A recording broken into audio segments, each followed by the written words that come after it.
या देवी सर्वभूतेषु शक्तिरूपेण संस्थिता नमस्तस्यै नमस्तस्यै नमस्तस्यै नमो नमः। या देवी सर्वभूतेषु विद्यारूपेण संस्थिता नमस्तस्यै नमस्तस्यै नमस्तस्यै नमो नमः। या देवी सर्वभूतेषु शैलपुत्रीरूपेण संस्थिता नमस्तस्यै नमस्तस्यै नमस्तस्यै नमो नमः।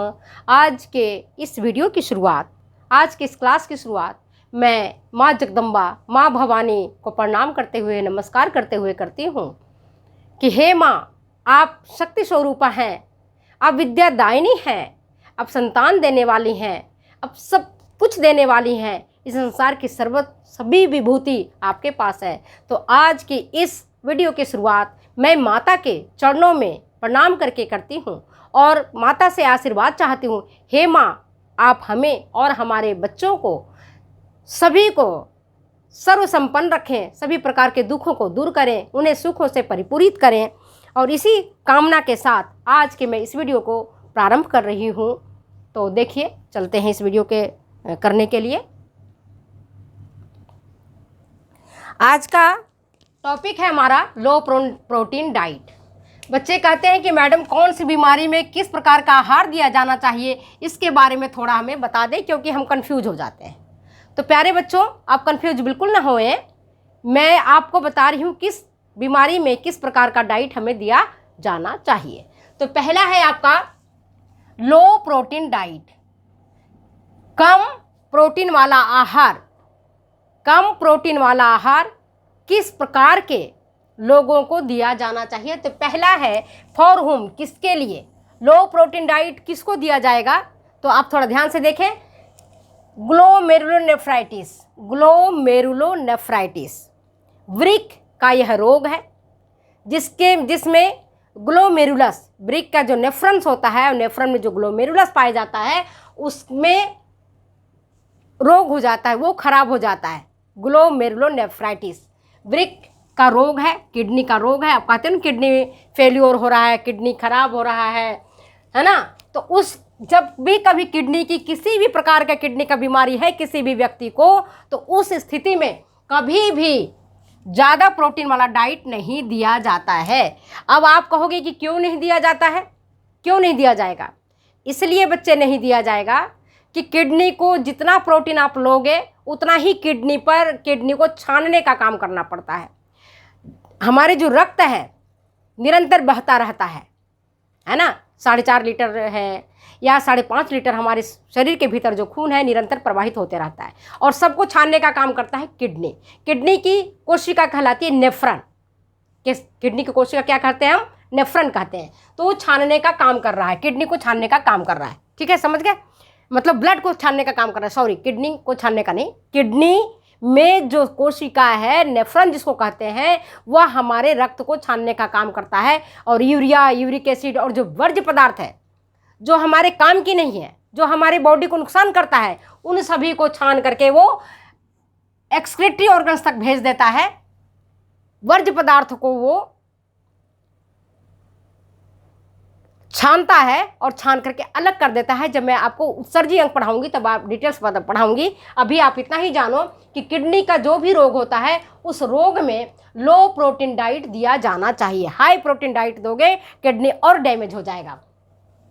दूसरा, क्रोनिक यूरेमिया में, क्रोनिक यूरेमिया, क्रोनिक कहते हैं दीर्घावधि, जो लंबे समय तक अगर रक्त में यूरिया की मात्रा रहती है, लंबे समय तक यूरिया की मात्रा अगर हाई स्तर पर अपने लेवल से ज़्यादा रहता है, उस स्थिति में भी लो प्रोटीन डाइट दिया जाता है। उस स्थिति में भी क्या दिया जाता है? लो प्रोटीन डाइट दिया जाता है। यकृत के रोगी, लीवर डिजीज, जिस व्यक्ति को लीवर का रोग है, जिस व्यक्ति को लीवर का रोग है उसको भी लो प्रोटीन डाइट दिया जाता है।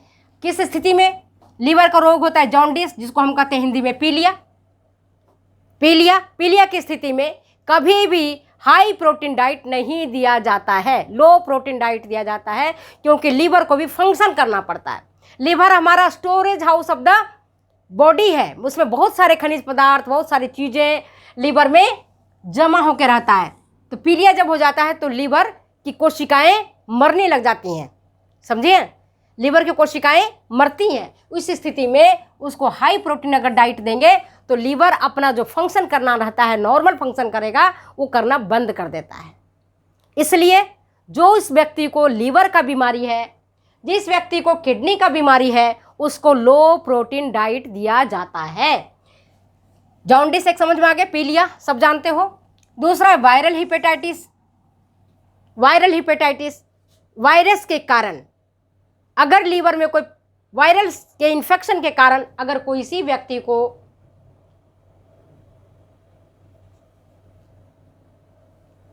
बीमारी हो गया है तो उस स्थिति में भी लो प्रोटीन डाइट दिया जाता है। हेपेटाइटिस बी खास करके विश्व का, संपूर्ण विश्व में सबसे ज़्यादा होने वाला जो बीमारी है हेपेटाइटिस बी, हेपेटाइटिस बी। और होता किससे है? ये वायरस से फैलने वाला रोग है, होता है HBV वायरस से। किससे होता है ये? HBV वायरस के कारण सबसे ज़्यादा विश्व में हेपेटाइटिस अगर होता है, वायरल हेपेटाइटिस, तो हेपेटाइटिस बी है। और इस स्थिति में भी लो प्रोटीन डाइट दिया जाता है। तो दो चीज़ हमें याद रखना है, हमारा जीवन आवश्यक अंग कौन से है? लीवर और किडनी। और इन दोनों ही स्थितियों में हमें कम से कम वो देना चाहिए। क्या चाहिए? देना, प्रोटीन वाली डाइट कम से कम देना चाहिए। और सबसे ज़्यादा जब हिपैटिक कोमा हो गया है किसी व्यक्ति को, हिपैटिक कोमा समझते हो? जब लीवर उसका बहुत ज़्यादा खराब हो जाता है किसी भी व्यक्ति का, और वो कोमा की स्थिति में चला जाता है, मूर्छा उसको अगर आ जाता है, तो उस स्थिति में भी लो प्रोटीन डाइट दिया जाता है। समझ गए बात को? अब अगर कोई पूछे कि लो प्रोटीन डाइट किस में दिया जाएगा, तो सीधे सीधे याद रखना, किडनी और लीवर। किडनी और लीवर। किडनी में कौन सी? ग्लोमेरुलोनेफ्राइटिस। और दूसरा कौन सा? Chronic uraemia. इसके बाद लीवर में जॉन्डिस हो गया, हिपेटाइटिस हो गया, हिपैटिक कोमा हो गया। कोई भी बीमारी अगर लीवर का है, लीवर कमज़ोर है, लीवर काम नहीं कर रहा है ठीक प्रकार से, है ना, पीलिया हो गया है, समूचा शरीर पीला पड़ गया है, उस स्थिति में लो प्रोटीन डाइट दिया जाना चाहिए। और इस स्थिति में कभी भी भूल करके भी नॉनवेज डाइट नहीं दिया जाना है। नॉनवेज डाइट नहीं दिया जाना है। जैसे अंडा है, मांस है, मछली है, ये कभी भूल के भी नहीं देना है। अगर आप देते हो तो रोग बढ़ेगा, घटेगा नहीं। ये थेराप्यूटिक न्यूट्रिशन का एक पार्ट है, जिसमें हम आपको बताए थे पहले भी कि थेराप्यूटिक न्यूट्रिशन का अर्थ ये है कि आप इस प्रकार से डाइट दें, इस प्रकार का आहार दें, जिससे कि रोगी जल्दी से जल्दी रिकवर हो जाए, जल्दी से जल्दी ठीक हो जाए। कौन से पदार्थ, भोज्य पदार्थ उसके लिए फायदेमंद है, कौन सा भोज्य पदार्थ उसके लिए नुकसानदायी है, इस प्रकार के भोजन को तय करके दिया जाना चाहिए। तो नॉनवेज तो इसको बिल्कुल ही नहीं देना है। किसको? जिसको लीवर और किडनी की बीमारी है, उसको नहीं देना है। और अगर आप नहीं दोगे प्रोटीन युक्त डाइट, तो उसके बॉडी में मिनरल, खनिज लवण और विटामिन की हो जाती है कमी। किसकी होती है कमी? मिनरल्स और विटामिन्स की। मिनरल्स और विटामिन्स की कमी हो जाती है। तब क्या करें हम? प्रोटीन उसको देना है कम। जब प्रोटीन आहार के माध्यम से कम जाएगा, तो उस स्थिति में उसके बॉडी में मिनरल्स और खनिज लवण की कमी हो जाएगी। तब उसको मल्टीविटामिन की एक एक गोली देनी पड़ती है। ये मैं आहार के माध्यम से बता रही हूँ। बाकी डॉक्टर साहब के पास जाओगे, डॉक्टर साहब बताएंगे किस प्रकार का आपको कौन सी दवाइयाँ लेनी है। वो अपना पार्ट नहीं है, अपना पार्ट है केवल आहार का। होम साइंटिस्ट का एक बड़ा काम होता है डाइटिशियन का। क्या काम होता है? डाइटिशियन का, कि हमें किस स्थिति में कौन सा आहार लेना चाहिए जिससे कि हम जल्दी से जल्दी रिकवर हो जाएं। तो मल्टीविटामिन की एक गोली उसको दिया जाना होता है रोगी को। अच्छा, अब ये देखते हैं कि उसको अनाज कितना दिया जाना चाहिए, उसकी मील प्लानिंग कैसे करें। मील प्लानिंग उसको कैसे करें?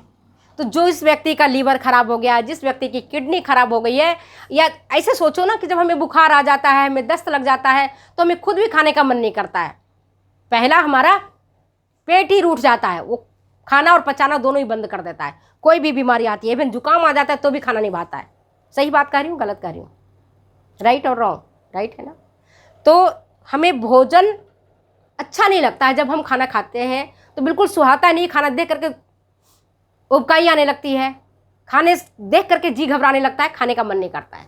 तो ऐसी स्थिति में मील प्लानिंग जब हम करेंगे तो उसको 100 से 150 ग्राम तक ही सीरियल देंगे, अनाज देंगे। अनाज कितना देंगे? पूरे दिन और रात में 100 से 150 ग्राम, इससे ज़्यादा नहीं देना है। पचा ही नहीं पाएगा, लीवर उसका फंक्शन नहीं कर रहा है, किडनी उसकी खराब है, कहाँ से कर पाएगा। जिस व्यक्ति की लीवर खराब होता है उसकी किडनी ऑटोमेटिक खराब हो जाता है। फिर दालें, अभी मैंने बताया कि दाल प्रोटीन का मुख्य साधन है। यो तो मांस मछली दूध दही है, लेकिन भारत जैसे गरीब देश में अधिकांश जनता यहाँ की गरीब है, तो हमारे जो भोजन में प्रोटीन मिलता है दालों से, तो दालें उनको देनी होती है कम, 20 ग्राम ही दाल देंगे। दाल कितना देंगे उनको हम? 20 ग्राम ही देंगे। इसके बाद दूध इसको आधा लीटर से लेकर के 3 पाव तक दूध देंगे, इससे ज़्यादा नहीं देंगे पूरे दिन में। 3 रात में कितना देना है उसको? आधा लीटर से लेकर के 3 पाव तक, है ना, ज़्यादा से ज़्यादा आधा लीटर ही दूध देंगे, ज़्यादा नहीं देंगे। वो भी गाय का दूध देंगे, उसमें भी फैट निकाल के देंगे, क्रीम निकला हुआ दूध देंगे। मतलब उसको 2-3 बार दूध को गर्म करेंगे, उसका क्रीम बाहर निकल जाएगा पूरा, मलाई निकाल करके। और जब बिल्कुल दूध में मलाई नहीं रहेगा तो वैसा दूध दिया जाना चाहिए। किसको? लीवर की रोगी को और किडनी वाले रोगी को। आधा लीटर दूध से लेकर के पौना लीटर तक। इसके बाद मूंगफली, खाने में मूंगफली हम दे सकते हैं कितनी? 20 ग्राम तक, इससे ज़्यादा नहीं। जहाँ तक हो सके उसको हम घी और तेल मिनिमम देंगे 20 से 30 ग्राम। घी तेल कितना देंगे? घी या तेल पूरे दिन मिला करके 20 से 30 ग्राम ही देंगे, इससे ज़्यादा हमको घी तेल नहीं देना है।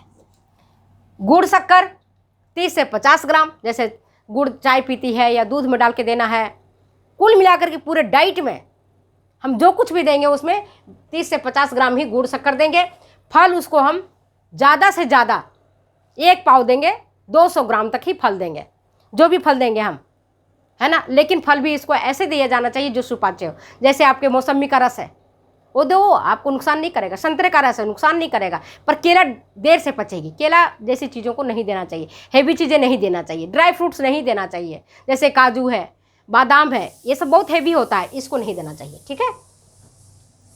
तो ये चीज़ मैंने आपको बताया है। गुड़ शक्कर की मात्रा 30 से 50 ग्राम, फल आपका 200 ग्राम, और घी और तेल की मात्रा 20 से 30 ग्राम से अधिक नहीं होना चाहिए। तो आज मैंने आपको लो प्रोटीन डाइट के बारे में बताया है। तो अगर ये वीडियो आपको अच्छी लगती है तो प्लीज़ शेयर करें, कमेंट करें, सब्सक्राइब करें और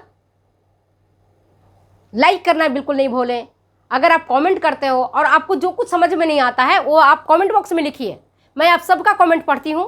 हो सकता है कि मैं आपका जवाब नहीं दे पा रही हूँ, बहुत ज़्यादा व्यस्तता हो जाती है, नहीं कर पाती हूँ, तो फिर भी मैं पढ़ती सबका हूँ। तो अगर आप लोग को कुछ जहाँ कहीं भी कन्फ्यूजन हो रहा है उसको आप कमेंट बॉक्स में लिखिए, मैं आपका जवाब दूंगी। Thank you. फिर मिलते हैं बच्चे अगले वीडियो में, अगले एपिसोड के साथ। तब तक दो जाने की इजाज़त। Bye bye.